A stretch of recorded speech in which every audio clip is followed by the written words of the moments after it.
আমার মা বাঙালি স্টাইলে আলু দিয়ে চিংড়ি মাছের ঝোল কিভাবে রান্না করে দেখে নিন। এই রান্নাটা করার জন্য আমার মা প্রথমে লবণ, হলুদের গুঁড়া, মরিচের গুঁড়া দিয়ে চিংড়ি মাছগুলোকে ভালোভাবে মাখিয়ে নিয়েছিল।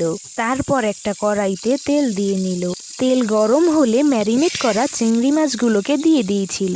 আমার মা চিংড়ি মাছগুলোকে 30 সেকেন্ডের মতো ভেজে কড়াইয়ের পাশে সরিয়ে রেখে কড়াইতে আবার তেল দিয়ে শুকনো লঙ্কা, এলাচ, তেজপাতা, জিরে ফোড়ন দিয়ে কেটে রাখা আলুগুলো দিয়ে দিয়েছিল।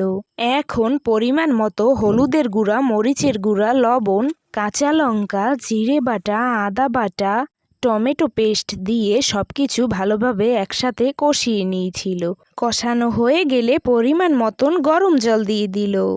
কিছুক্ষণ ফোটানোর পর আলুটা যখন নরম হয়ে যাবে তখন গরম মশলার গুঁড়া দিয়ে নামিয়ে নিলেই রেডি বাঙালি স্টাইলে আলু চিংড়ির ঝোল। বোন, খেয়ে দেখ তো আলু চিংড়ির ঝোলটা খেতে কেমন হয়েছে। দিদি আলু চিংড়ির ঝোলটা না খেতে দারুণ হয়েছে।